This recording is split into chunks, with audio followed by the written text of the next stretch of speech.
beauteous Bangalore saw some blistering batting from the Aussies. Well, the yellow now engulfs the whole of Bengaluru as they put on a mighty 367. At one stage, it looked like it would easily go past 400, but then Pakistan pulled things back. Not enough in the last 10. A lot of wickets fell as well. They were 297 at the end of 40 for 3. 6 wickets fell. Only 70 runs were scored in the last 10. That's where it stands. Pakistan need to score 368. Cricbuzz Live it is. Joy Bhattacharjya and Dinesh Karthik in the house. Mostly up and up, but slightly downhill towards the end for Australia. More often than not, that will happen. When two batters keep going, you always feel things are very, very easy. It's very hard for a middle order batsman to come and keep up with that rate, which is what I spoke about. Why middle order batting is tough in Bangalore. Yet another example, as we saw the game today. It is a very, very good total though. Yep. The last bit of momentum and a few smiles as soon as a few wickets fell, and understandably for Pakistan, but Australia well and truly on top at this point of time. What a lovely partnership between Mitchell Marsh and David Warner. Just see up top, 163, 121, the rest didn't matter. It was at the top that they decimated the Pakistani bowlers thanks to some ordinary fielding by the Pakistani fielders. But Australian batters were so good, so dominating, and you could see why they won 5 World Cups, because when they get a little bit of confidence, which is what they got the last game, they are using that to propel themselves forward.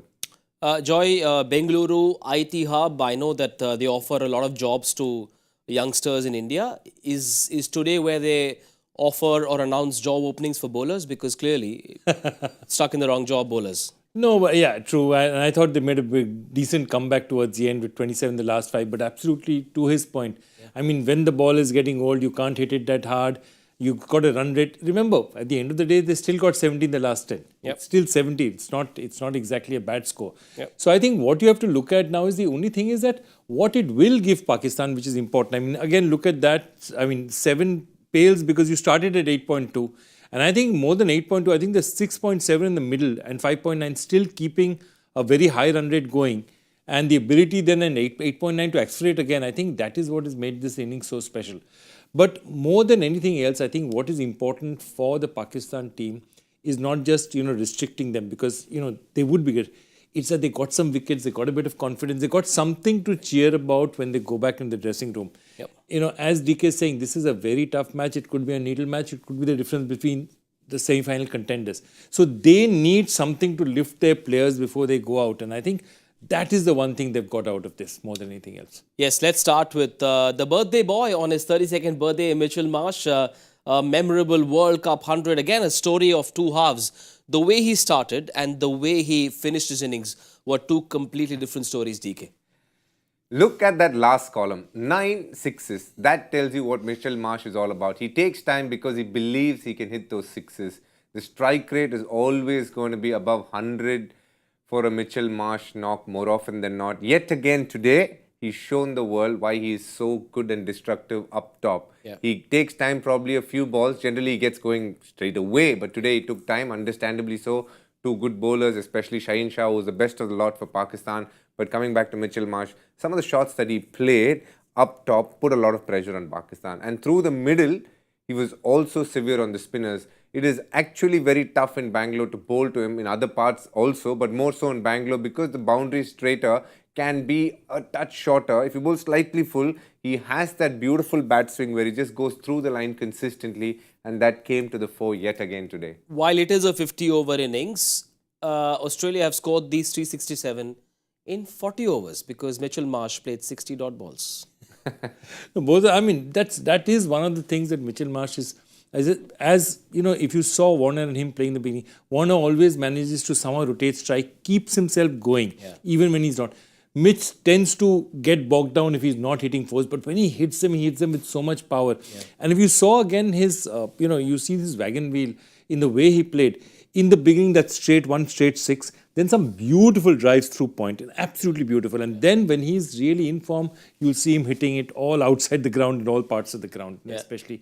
So that is a typical Mitch Marsh innings. And of course, I was just thinking he has a lot to make up for because, you remember what happened a couple of days back. Gavaskar asked him about his strike. Why do you always go bang, bang? And he's still trying to cover up his father's strike rate. So Jeff Marsh played a lot of cricket. So I think he's got a lot of work still to do. Also, I mean, at 32, he's turned 32 today. You expect to be mature enough to realize that maybe the big shots won't come straight away, and so I need to hang around. He hung in there and then had enough shots in the book for it to pay off. So the initial investment of those dot balls, he made up for that investment. Take time, bat deep. That's the mantra he's used. If two of your openers are able to bat 30 plus overs, you've set a solid base. You can have a size skyscraper after that, and that's what they did. 368, and it's a score in Bangalore that could be very hard to chase. 259 as a partnership, highest ever for Australia in World Cups, and the previous one was a important one. It was between Gilchrist and Hayden, if I'm right, and they took them off to a good start. Yeah. But just the way these two batters go about things, I mean, as a bowling team, the one thing you want to do is when the ball is swinging, try and get a Mitch Marsh out, LBW. And we spoke about bowling full. Yeah. They went for it. They had the DRS. They had the review. Didn't go their way right, in the first ball of the game. But overall, I would say Mitchell Marsh's inning was the fulcrum of what Australia have managed to achieve as a batting unit today. David Warner's comeback to form, this sensational comeback to form, is really one of the happier stories for an Australia that were looking lost at the start of the World Cup after losing to India. 14 golf courses in Bangalore. David Warner, 36 years old, DK. You reckon he has a future in golf? 9 sixes, just the way he was teeing off. Teeing off, I'd mostly associate with Mitchell Marsh. But for a small statured man, 9 sixes yet again matching Mitchell Marsh. But the shots come a lot squarer when it comes to David Warner. That ball when he went down on his knees to pick up Harris Rauf was a statement. Yeah. To be able to hit a ball like that of good length, of a 145 plus bowler is extreme skill. Now that is David Warner for you. We have seen him do it time and time again in IPL for various teams. But today he's shown for Australia why he is such a rated opener. The spinner's always a solid player again, very strong through the mid-wicket area, and because he uses the crease so well, it's very hard to bowl to him in terms of slightly short, he'll pick you up for a boundary, and he is someone who can be really destructive up top. He hasn't been getting those big scores. Yeah, the previous series against India, he got 350s. Before that as well, if you see his form over a period of time, always around the 50 and 80 mark, even in South Africa. But today, it was good to see him get that big daddy 100 like Graham Gooch says, and that's what they needed, and that was really good to see. David Warner goes down on one knee to get the opposition down on their knees. Good one. And I don't normally appreciate yours as much as I should. But the other thing, I mean, just look at it. I was thinking about it. Since February 2020, this is just his third ODI century. So, I mean, he's been a prolific batsman for Australia, really prolific batsman. But if you see from then onwards, you see doubts have been asked about his temperament. Should he still be playing? Should he not? And every time he answers them, and in fact, at a stage in his career, his happy place became the IPL. That was where he felt protected. And then that also was taken away from him, when Sunrisers, they decided to move on and, things didn't work out with him. So mentally, the anchors that he have are all gone.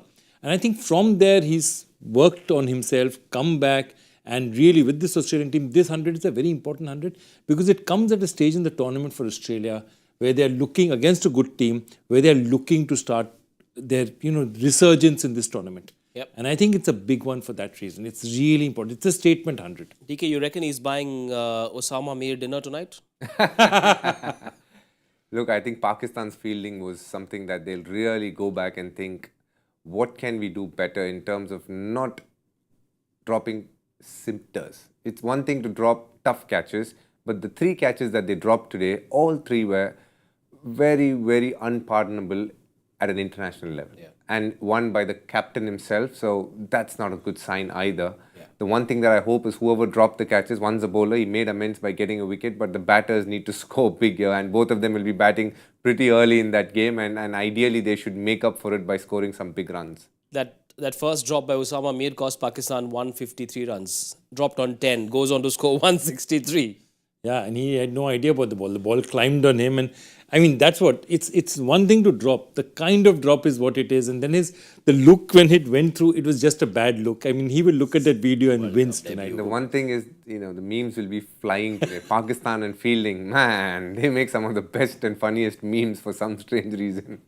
Warner, Pakistan versus Australia is actually a meme factory. You know that guy who stands like this? Yes. That happened last World Cup, I think. Oh, yes. That's right. For Warner drop. Yeah, Warner dropped in By that Asif match. Ali, no? Asif Ali. Tough one. But, well, Warner, 36 years old, clearly playing in his last World Cup, finds himself in that pantheon of greats on World Cup runs. Still about 500 something away from Ricky Ponting, but clearly the kind of imprint David Warner has had on Australia's white ball cricket is just a great story in itself. Sensational. And I mean, he's just been so much, I mean, the kind of cricket that he's played for them.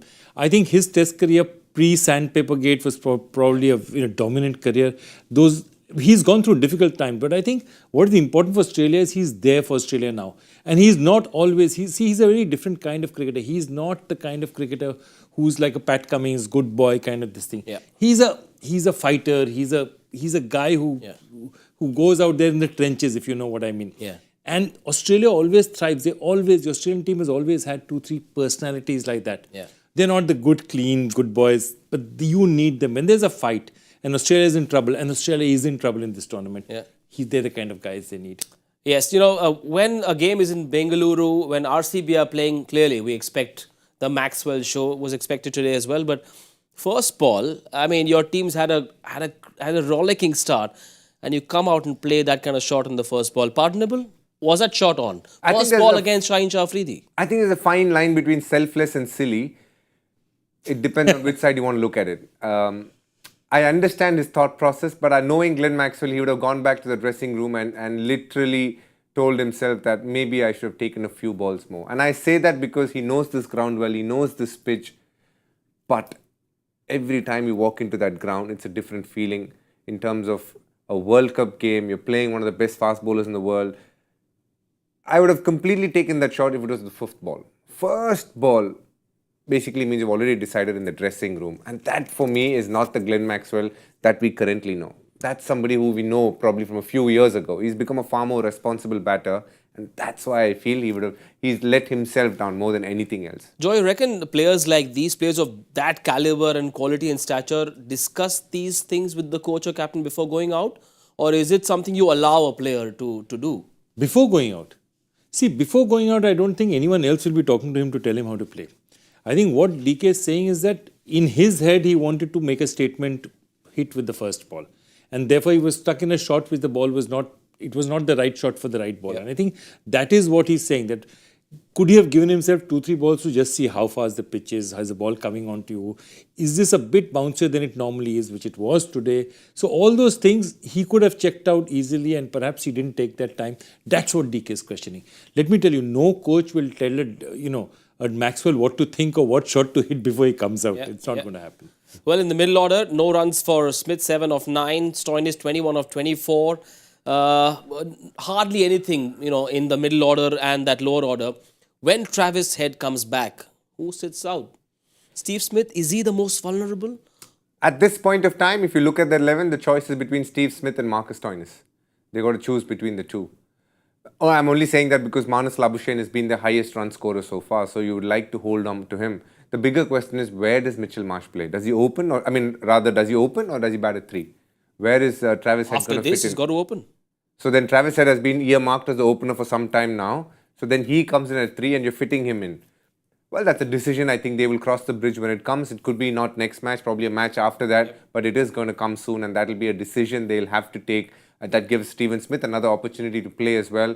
So, things change as we know in cricket, so we'll have to wait and see. How tough is it for a middle order batter or a lower order batter to stay warm or to stay hot when your openers have scored 259, they batted 33.5 overs? Were Australia found cold? Were they not ready to go in and bat? Did they assume that these two would go on? For That sure happened? not. So for the first 20, 25 overs, it would have been Steven Smith padded up. Yep. At some point when they knew that, there wasn't a wicket falling, they would have told the likes of Glenn Maxwell to pad up early so that maybe there's an opportunity for him. So the moment when they tell you that you need to go pad up, you start switching on. You're trying to think, okay, now what do I need to do when I go in? And each one has his own routines. Glenn Maxwell is a very chill guy. Yeah. He goes, puts on his pads, does it really fast as well, and then gets ready for his opportunity. But one thing I haven't seen cricketers do, which I feel they should do a lot more, is warm up, which will mean running and keeping your heart rate a little high, because you want to do a Glenn Maxwell, what he did today, you want to be switched on as soon as you walk in. If you have noticed footballers, people who are part of baseball, they're all warming up in terms of running and keeping their heart rate high enough. So the moment you walk in, if you have to sprint for a two, you're ready. And that's the one thing that I wish that a lot more cricketers did, because I have done it over a period of time and I have found immense help, because when I've gone in as a middle order batter to sprint as soon as I go, I feel that's really helped me over a period of time. A lot of the cricketers just sit and wait and watch. That's probably suits them, understandably so. But I would like a lot of the younger boys and girls to get their bodies ready, and with that your mind also starts working and you're already thinking about the game as to what you should do when you walk into a situation. Do you see this happening, especially in T20s, when you have no time to settle absolutely. in? There I think are he's warm-up giving you a deliveries. very valuable piece of advice for a lot of cricketers. Yeah. And see, all these are an edge. It's all, see, everyone is that talented, Now, if you have that extra 5%, you're slightly more aware, your heart rate is better, you're slightly more warmed up, your muscles are moving better. This is just giving you that little bit of an edge, which could be the difference between the ball reaching the boundary and going across the boundary, Yeah. And those are the kind of things. And that's why they call DK microwave. He can come on and switch on immediately. And look at the man. You don't have to go and cook for 10 minutes. You put DK on, I want to just, I have one word for you, Nidehas. What are you talking about? Nidehas, correct. Also, cricket's a very weird sport. Like, if they warm up, if the match is at 2 o'clock, they'll have finished warm up by 1:30. And Maxwell gets an opportunity to bat at 4:15. Yeah. So 2 hours, 45 minutes, you're just sitting in the room. Your body is completely cool. There's nothing has been done. And then to go and straight away sprint when it's 30 degrees and you're running for life because you don't want to get around out. I just feel it's a very, very weird sport that way. We still are very archaic in that way when it comes to, the way body needs to warm up. Yeah, because I was just thinking about it. It's such an interesting thing. Because to prepare for cricket, like for example, if an Abhinav Bindra is shooting, all he's doing is going into the zone. Okay, which is why when Abhinav actually shot it and won the gold, he couldn't celebrate because he's concentrated so deep that at that point for him to come out is difficult. So now what's happened is batsmen, like even a Gautam Gambhir when he's sitting, at one level you have to concentrate, at another level your body has to warm up. Yeah. So you're mentally ready and you're physically ready are two different things, and to do both must be really tough for you guys. Absolutely. And as I said, the bowlers do it much better because before they bowl, they just go and warm up a little bit. It's just the batters, for some strange reason, they just sit there and watch. And that's why I think they need to start getting the hitting nets. Like in baseball, if you've seen, there's always a net where they're hitting along the sides, the bullpen as they call it. Absolutely. Something along those lines needs to be developed for cricket as well, which will happen. It's a matter of time. Right now, the infrastructure is not there for it. But it's only a matter of time, because as a middle order batter, you're playing 3 to 5 balls and you can make an impact if you hit 2 sixes. Yep. That could be the game for you. So for you to be ready for that, you much rather practice it behind and you just get ready to go. And I feel that's something that cricket can evolve into. If it's in Bengaluru, have your next in line to bat in the nets, or just keep hitting the ball at the NCA facility there. Maybe put up a big screen there with some audio so that they know when to go into bat. This is the Desi Jugaad, but maybe a cricket stadium across the world will... I'm just thinking of the logistics of it. Just run into bat. Maybe that will happen someday. Weird things happen at times in sport. This bowling card. Now, Pakistani fans might wonder, Janab Shaheen Afridi ki baat nahi kar rahe ho? 5 wicket haul le liya. 10 overs, 54 for 5. He was the only guy who looked like he just kept going for wickets. He looked most likely to get a wicket. World class. Look, we have 2 world-class batters. They're going after you, and every other bowler around you is getting smacked. And as I said before the game began, that guy was the key. He didn't pick up early wickets. He could have. The catch was dropped. Yep. But he is the best bowler Pakistan has right now. There is no doubt about it. Big match. Who do they go to for wickets? Shaheen Shah Afridi almost got you the one in the power play, but didn't hold on to it. But post that, when he came back for his second spell, picked up a couple in that spell, and then at the back end of the innings, again showed his class. He's a truly world-class bowler, has a great mindset as well, very fierce competitor, and it is great to see him do well because he is the guy. Like how we look at Bumrah, they look at Shaheen Shah Afridi. You want a workhorse like this who will keep coming in and keep bowling regardless of what the opposition is doing. He got to be the go-to guy for the captain. No, he's the go-to guy. In fact, he's not the work for him. He's not the workhorse. He's the spearhead. He's the guy that really need to get wickets up front. And when he didn't, his second spell was crucial because that Maxwell got going, the game could have changed really. Even this could have been a 400 much easier. So getting Maxwell out there, just put a break out there. And I think he has saved some 20, 25, 30 runs definitely for them. Haris Rauf, Joy had a very interesting question on Haris Rauf to you while we were sitting on the pace. You spoke about that, Joy. On how he generates so much pace. How he generates so much pace, being a comparatively smaller man.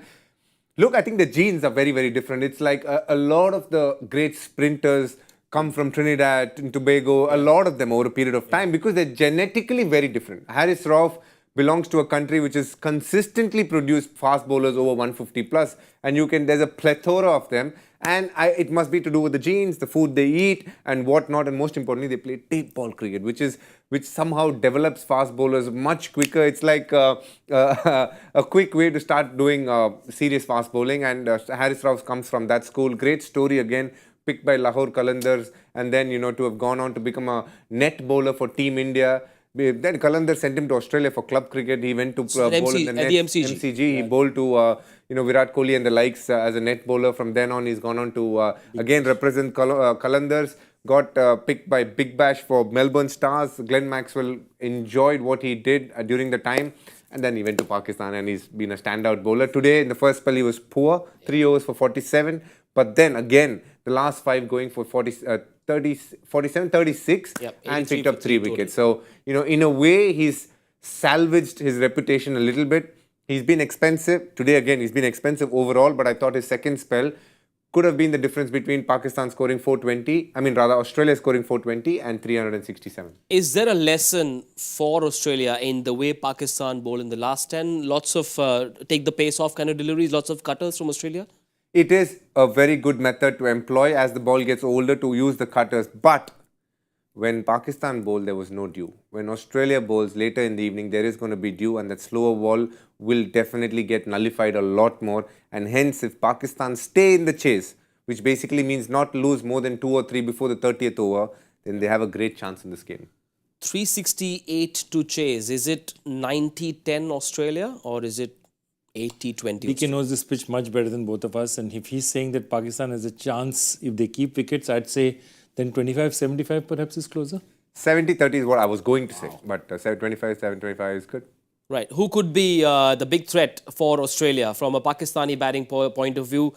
Mohammad Rizwan is someone who needs a mention because he seems to keep things simple, and maybe you can elaborate a little bit more on his big hitting ability. There seems to be no fuss about his batting, and yet he is one of the potent weapons that Pakistan have, especially in the middle overs. He's a very interesting batter in the sense that he shuffles across the crease. A lot of his runs come on the leg side, but also effective enough to get runs on the offside. For me, he reminds me a lot of what Steven Smith does. Shuffles across a lot, plays the ball a lot here. Spinners sweeps a lot. Steven Smith doesn't sweep, but I'm just saying Rizwan as a player likes to sweep a lot and he puts it to good effect. Fast bowlers, he has enough shots to get him going. He is never going to be as talented as the likes of a Rohit Sharma or a Babar Azam for that matter, but he is effective enough to understand his game and maximizes it by always being consistent with the bat. For me, he is a very key batter this game, but he's got to watch out for Adam Zampa because he bowls fuller, and if he looks to sweep, there's always a chance of an LBW there. I suppose, Joy, from a certain distance, it seems like in the middle overs what Rizwan will do today, and he's got numbers to suggest that he's going to be very, very crucial for Pakistan. Yeah, and look, the point of it is it's also going to depend on the length. If Australian bowlers look at the length that is bowled, one of the problems that Haris Rauf has is that he bowls slightly back of a length, tries to keep the ball up here. On ground like this, it's a bit of a problem. But if you're looking at, and that is one of the issues that they have to do. When they are looking at their lengths, they have to make sure, because the problem with the ground like this is you can tend to get ramped or picked up because the boundaries are so short out there and there's altitude. So the ball tends to fly. So what is the length? And if you look at Haris Rauf, I was just looking at his bowling charts. in the beginning, whenever he was bowling short, he was getting really punished. Yeah. And then he had to move his length up just a little because you cannot allow the batsman to have the opportunity to ramp you either way. Yep. And that's one thing that you have to watch out for in grounds like this. When you're chasing 368, you want your number one batter to come up with a special one. No better time than tonight for a Babar Azam special. He will be the defining factor in this game. He's got to watch out for that first spell if he comes in early to Mitchell Starc, because he tends to fall across a little bit over the leg side. But the technicalities aside, if Pakistan need a win in this game, and for him personally, this is an important game. If he doesn't do well in this game, it's going to be an uphill task. He's not had the best of World Cups. Yes, he got a 50 against India, but he knows this is a very, very important game in his captaincy career. Because if he gets going this game, wins it for the team, he's a different man post this. And if the opposite happens, things could go downhill very quickly. Does he look to bat as long as possible, take the innings deep, or does he say, listen, one life to live, let's go for it? Babar Azam is not the one life to live kind of player. I think other players can blaze around him. I think he's the kind of person who says that if you're 30, if you're 200 in 180 to 230 overs with 2 wickets down, then we can make a perfect chase. I don't think anybody can say it better. 180 to 200 is where you want to be. Don't aim for 1,000 and all that. 180 to 230, that gives you the best chance in the last 20. Before we go to Australia's bowling plan, a quick update on India's Hardik Pandya, who's not travelled to Dharamshala for India's next game, which will be played on Sunday. This is a statement that came in from the BCCI. He was taken for scans and is advised rest. He will be under constant supervision of the medical team, will join the team directly in Lucknow, where India play England. India can well afford not playing Hardik Pandya on Sunday because they won 4 in a row. India could well afford, no? I think they would have ideally wanted him, because that's the game where he would be of most use as a bowler and a batter. Now, that's the game you want to get the combination right. But having said that, I think it's imperative that they take care of him as well as possible. Even if it means he doesn't play the next 2 games, India still have a chance. So I would like to think that Indian team is looking at the bigger picture, which they are, and are doing everything within their powers to make sure that he is ready and fit for the most important part of the World Cup, which could come in a couple of weeks' time from now. Looking at the bigger picture would mean maybe saying, they can go without Hardik for 2 games. You've got 10 days. There's a 7-day gap between. They're going to look at it exactly like that. They are not going to say 2 games, 3 games. Whenever Hardik is fully fit, that's the only time they'll play. Yeah. If it's 3 games, it's 3 games. They're not going to take a chance. Yep. And the other thing is that it will also depend on how the results are going. So if India, say, drops 2, and there's a 3rd game which is vital, all that, so a lot of factors. I don't think if they drop 1, they'll worry over much or change their strategy overnight. If they drop 2 and Hardik is 80% fit, they might. Because the 2 most irreplaceable players on our team are Hardik and Jadeja. They are the ones who are giving you the balance, that 6th bowler balance. Yep. Everyone else, there's a like-for-like replacement. I mean, if you lose a batter, Surya is waiting to come in, keeper batsman, you have Ishant coming in, bowler, you have Shami coming in. But those 2, I mean, the closest replacement to them is Ashwin. But even then, you'd have to say you're losing something in terms of the batting, the explosiveness of the batting that Hardik gives you. Forced change in Dharamshala, who comes in for you? For me, instead of Shardul, I'll play Shami, and instead of Hardik, I will play Surya Kumar Yadav. Okay, still no Ashwin. No. No. Also, he's taking a big call. That means we're going with 5 bowlers. Yes. 5 bowlers. This is your responsibility. 60 balls you have to do. India plays bowler Virat Kohli. Yes. India plays New Zealand on Sunday. Yeah. Right. We will do a more detailed preview, a look ahead to India-New Zealand when the time is right. That's on Saturday night. For now, let's focus on the Australia bowling plan. Let's pull up their 11 for DK to tell us how they should go about the first 10. We saw Iftikhar Ahmed bowled over number 8 and 10, but with Pat Cummins back to bowling well, what should Australia's plan be? It'll start with Starc and Hazelwood. Yep. And then the choice will be between how they have played the fast bowlers. If there is something in it for the fast bowlers, Pat Cummins. Otherwise, we'll see Glenn Maxwell bowl a couple in the power play, which we have seen him do. So that's how they'll go about things. They have a very solid bowling attack. Yes, Pat Cummins has probably not been at his best, but then you feel that last game he got into the rhythm that they would like him to be. I genuinely believe this is a very, very potent attack. And the key is Zampa. If Zampa is bowling well, this Australian attack will look a lot different. You've got to understand Stoinis is there as well as a sixth bowler.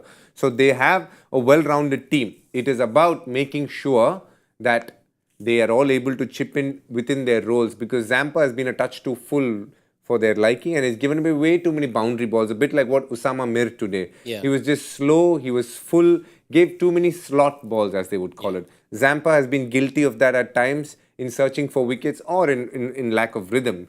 But he also has the potential to pick up wickets like we saw against Sri Lanka. 4 wickets, yes. So today is going to be an acid test for him. He could easily give away 80, 85 runs but pick up 4 wickets again. So what he needs to do is look for wickets, I would say. And that's going to be the key to help Australia. Pakistan have got to identify at least 2 bowlers that they have to go after. 368, there is no time to settle in. Yeah, I mean, look, I'll tell you one thing. If you are in a chase of 368, it's also not even targeting specific bowlers. Because you can't wait for a fifth bowler or somebody to attack him. 368 is too much of a target. You have to maintain that 6-7 throughout. I mean, there's no way you can drop below that. You've got to reach that 180, 200 to give yourself a chance. You cannot allow the 100 to go above that. So that's a big issue. Don't lose wickets. Keep the runs flowing. If Australia can cock them up and be tight up front, then Pakistan will have to start taking risks. Yes, look back at the 152 they scored against India at the start. Almost halfway through, they were at 152 for 2. And then the collapse happens. Remember those 152 and not the back end of that innings. Imamul Haq and Abdullah Shafiq will be out to bat. 10 over predictions, gentlemen. 10 overs, 74. 10 overs, 61. And congratulations, because you got the previous one right. Well done. I have a bachelor's degree in Lagawing Tukka, which I have acquired here at the University of Cricbuzz. Can I tell you one thing? I've worked with 3 coaches who have won World Cups at some point in time. Okay, and all 3 of them, when I asked them in separate times that what is the most important thing for a cricket team, you know, when you play for a season, the one thing they said was luck. So the first thing is luck, and everyone understands that your players are fate, you have the luck, the rub of the green goes, the bat hits the ball and goes for a boundary, a ball hits the bat and goes for a boundary. Things happen. I'm going to go 45 for Pakistan in the first 10. Wow. Maybe 1 down, maybe 2 down. We'll see. Because I think this Australia team is slowly getting back to their World Cup zone. So that's my prediction. You can share yours as well on Twitter. That's it. We're done with Cricbuzz Live. We'll see you with Cricbuzz Combox after 15 overs.